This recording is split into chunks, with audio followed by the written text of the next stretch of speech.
Forlóir go bhóchas me ach is a dólacht a maile clí atóid go me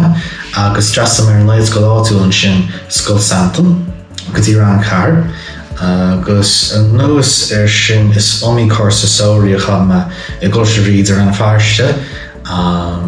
rud I dimmer ansanna go dóir or an móhéad na Gaeilge is a chuí gcóir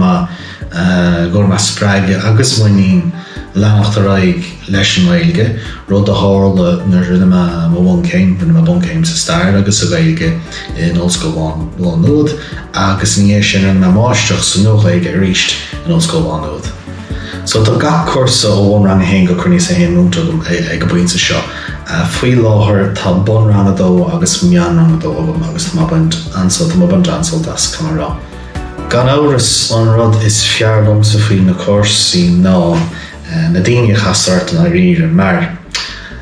hampla cruinnis na bhunranganna I gás. Is mé go bhíonn tú plé le daoine ó chúrsa eile agus daoine tá fáil na teanga gon céadú riamh agus is minic a bhíonn tú plé le daoine tá teacht arás chun teanga héis 10 bliain na 20 bliain ó 30 bliain agus tá sé únta go bheith mar chuid anmheog go aistear fálaman na bhunramóirí is dócha. Ar lámh eile is minic a bhíonn ceisteaní bach do casta ag fálamóirí ag gach le bhéal agus bunim se sult as an dúchláin ó bhhain le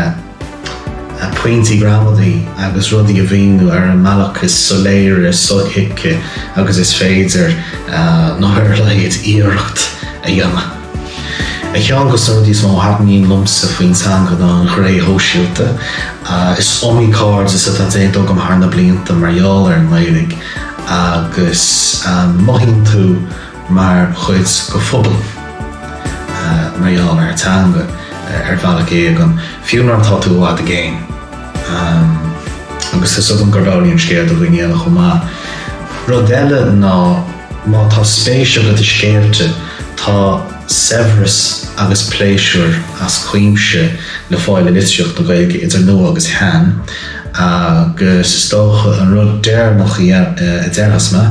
ná agus báis le teangacha go an ríre ná fáin teangacha oscailíonn sé dúirse. Oscailíonn sé deisian í taistil chuit, deisian ibre chuit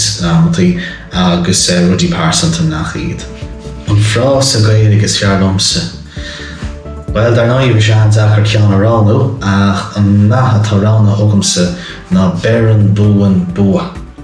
Agus an léamh atá ógamsa ar an gceann sin ná an té a gcuiníonn orthú in ainneoin dheachrachtaí an tailbéidir is acha le bheith sa lá